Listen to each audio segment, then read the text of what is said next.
If you want to be a flack, it's a free country. That's fine. If you really believe in the Democratic Party or whatever party, go out there, voice your concerns, work for them.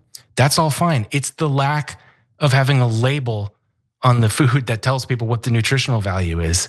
Because if people want to, eat junk food, that's fine. But they should be able to know or find out how that is, and that's the real problem here. Some creators in the first 48 hours took the Wired story and expanded it with even more outrageous claims, suggesting that it's AIPAC or IPAC. I don't even know how it's pronounced, IPAC, that is funding this show or other creators. Of course, not true. That the DNC is involved, not true.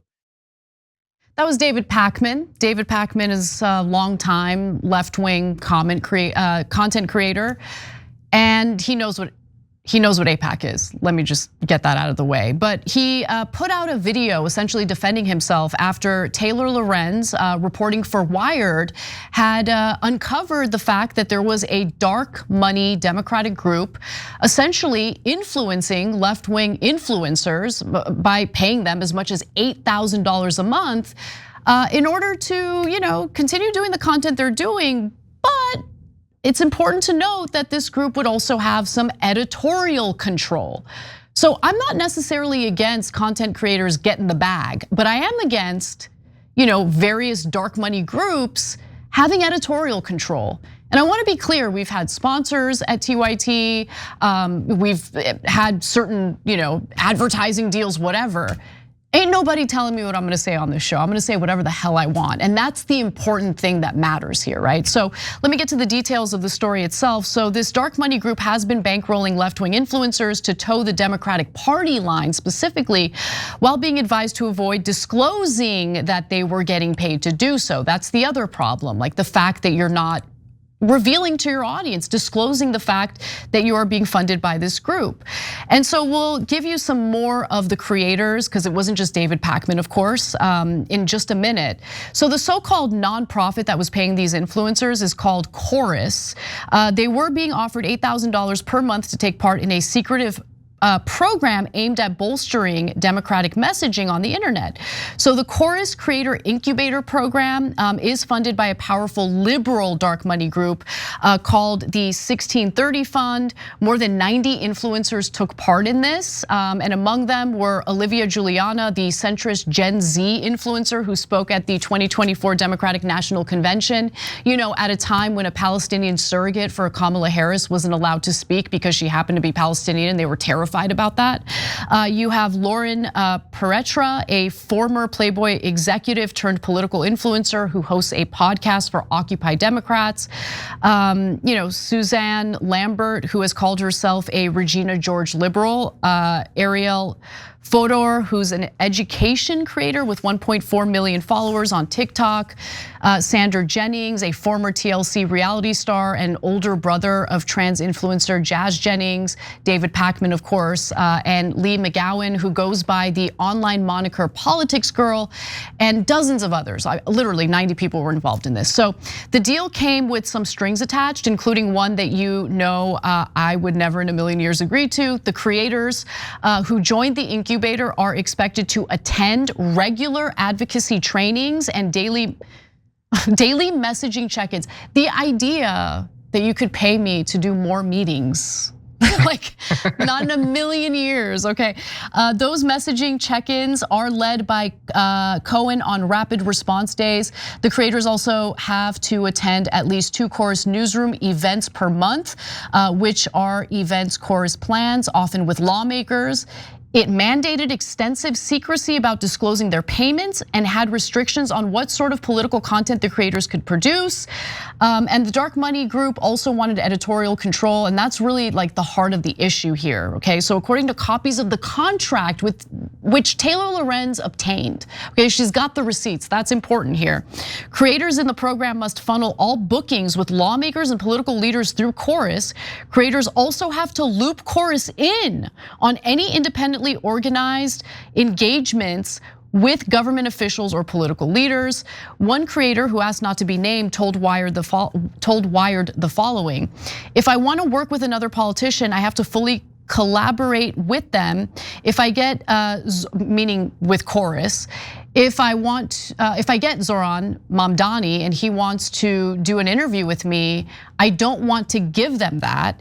And they weren't allowed to disclose that they were being funded. The contract stipulated that they'd be kicked out and essentially cut off financially if they even so much as acknowledged that they were part of the program. Some creators also raised concerns about a slew of restrictive clauses in the contract. So I could go on and on. Please read the original reporting by Taylor Lorenz. Whatever you might think about her, put that aside. She did a really good job in uncovering what was going on with this dark money liberal group and the influence they had over content creators and the fact that it wasn't even being disclosed to audiences. So Ken, our audience might not know about your thoughts on this. You've been vocal about it on X and other platforms, but what are your thoughts? Yeah, I think the major issue here is the lack of transparency around the money. If you want to be a flack, it's a free country, that's fine. If you really believe in the Democratic Party or whatever party, go out there, voice your concerns, work for them, that's all fine. It's the lack of having a label on the food that tells people what the nutritional value is. Because if people want to eat junk food, that's fine, but they should be able to know or find out how that is. And that's the real problem here. I don't care about the creators. I'm not gonna profess to know what their intentions are. Some of them are pretty young. I'm guessing some of them maybe didn't realize some of the stuff I'm talking about here. I'm concerned about the public and the news consumers who are watching this stuff, not realizing that they're getting paid by this group that is aligned with the Democratic Party on a number of different issues. I've been paying very close attention to the Democratic Party, particularly leadership since Trump's re-election, to get a sense of how they're trying to push back, what their own messaging is. And one of the things I was most surprised by was not just the lack of very much of it, but to the extent that there were these interviews, it was with all of these AstroTurf groups that at the time I didn't really realize. I mean, you can sort of tell by watching it. Like, it's like the old Simpsons joke. Sir, what do you have to say about your campaign has the momentum of a runaway freight train? That's kind of the vibe of a lot of these AstroTurf shows. And so after reading this story, I'm not saying that they're getting money from this group in particular, but there's clearly some kind of a relationship. And so Schumer and Jeffries are happy to go on. You can go on YouTube now and find these shows with kind of fake questions, never have a difficult question. I hate scams, especially the ones that target seniors, and Medicare's chock full of them. Between commission-hungry brokers and thousands of confusing plan options, most seniors aren't on the best plan for them. That's why I partner with Chapter. They're fully independent and they work for you, not the insurance companies. That's really important. They can review all your options in under 20 minutes, and the average senior they help saves over $1,100 a year. And the best part of it is, it doesn't cost you a thing. So if you're turning 65, call the number on the screen to connect with a Chapter advisor today. And the people that are hurt by that is anybody that happens to see that and thinks, oh, this looks like a pod, it has the microphone set up, it's kind of high def and looks fancy. Maybe I don't think ordinary people have the media literacy or time to figure out, oh, this is actually paid programming. So to me, that's the major issue here. And not just that, when the Democratic Party ends up talking to itself in an echo chamber of someone who they paid essentially, maybe not directly from the party, but from a group that's aligned with the party to softball these questions, that's how you end up getting Hakeem Jeffries having to actually go and give a press conference and looking like, wait, you're gonna ask me these questions about Mamdani? This is what I'm used to. They've had no practice in a hostile. I mean, you go on interviews where you strongly disagree with people, and that helps to strengthen your arguments, right? And makes you it helps you to make a better case for things. So not only is it bad for the public, I think it's bad for the party too. 100%. So I don't understand why it's tolerated. Yes, 100%. Because rather than understanding why they lost the last presidential election, what they could do differently, how they can be a stronger party that represents the average Democratic voter, they're essentially manufacturing like supportive insulation, like to insulate them from, bad negative coverage about what they're up to. And Hakeem Jeffries is a complete and utter disaster for the Democratic Party. He's trying to be, if the Democrats manage to get a majority in the House, he'd be the Speaker of the House. Has anyone seen him in an interview? He's like the least charismatic politician I have ever seen in my life, and it's mind-boggling to me. It's some of the most predictable questions, and they don't have a line for it yet. It's like, dude, you didn't game this out that someone's gonna be curious about your view on Mamdani or your view on Gaza or whatever it is. that's really troubling that they clearly haven't considered they must be in a bubble where, it's all these paid guys. And in my experience, they end up thinking, well, this is really how the world is because they don't have any experience outside of it. I mean, DC is already such a bubble. Definitely. So I want to go to some of the, some of the content creators who were named in the piece and how they've been kind of like at least attempting to defend themselves. For instance, Olivia Juliana stated that the basic premise of the report is false. Here she is claiming that Chorus had no control over her work whatsoever, even though she signed a contract that claimed that Chorus is going to have editorial control over her work. Let's take a look. We are not paid to make content. We are not paid by the Democratic Party. Chorus does not have any creative control over any of the content that I make, over any of the people that I talk to, and they have never and will never tell me what I can or cannot say. The contract that we sign does not pay us for content. It is the same as somebody giving seed money to a small business to build their infrastructure so that that business can go on to be self-sustaining in the future. I have absolutely no shame about being part of Chorus. I am someone who has been on my own, working and busting my ass since I was 19 years old to be able to build a better life for my children and give them the safety and security I never had. And next year, when I go back to college and I'm able to finish and become the first person in my family to graduate from college, I will have absolutely no guilt in accepting money to make myself more independent in the future.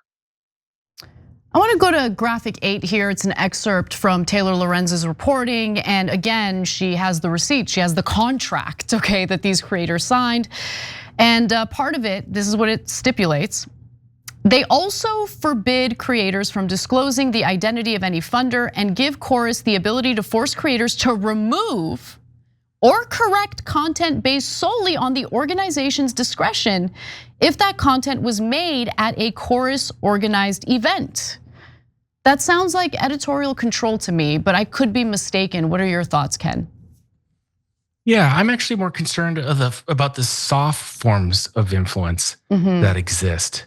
That, in complete candor, when I was younger, I didn't fully understand because you don't quite understand how power flows and why people are motivated to do certain things. And just, I lived in Washington for several years, which is where many of these creators are, North Virginia, that kind of area. And when you're getting checks from a group and you're socializing with other creators in that group and everyone is in that world, it's the influence that I see exercise over people isn't often overt where it's like, well, on page 12, I agree to this. It's more, well, everybody else is doing this, so this must be how it's done. And so, and the way in which a lot of the creators mentioned are pretty young and probably pretty green behind the ears and probably still learning how things work.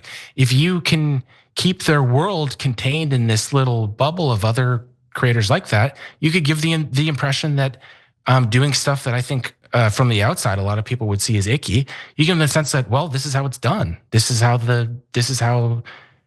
things work. And there's a lot of justifications given for that. Oh, we're facing this unprecedented fascist takeover, so unprecedented measures have to be taken. That's one of the most common responses I've gotten when I've just posted on social about this stuff is, well, they're up against this unprecedented enemy, so therefore we have to be as ruthless as they are. And that's completely true that there are right-wing groups, including ones that are taken from foreign governments. So there's no question that the same is happening on the right, and in some cases worse, at least than we know. But to me, do you want to participate in this race to the bottom where everyone is worse off because you've decided that this is what must be done because the other side is doing it? To me, this is not being ruthless, okay? To me, and to your point earlier, this weakens the Democratic Party because the power players aren't interested in constructive criticism. They're not interested in improving. They're not interested in doing what's necessary to appeal to voters. Certainly, independent voters that they lost, even some Democratic voters that they lost in the last election, they switched sides and voted for Trump. They need to try to figure out why that is and what they can do to improve. And instead, they're doubling down and wrapping themselves in bubble wrap by essentially shelling out a ton of money to content creators to give people the illusion that there's popularity with the Democratic Party. There isn't. Every time you ring the bell below, an angel gets his wings. Totally not true, but it does keep you updated on our live shows.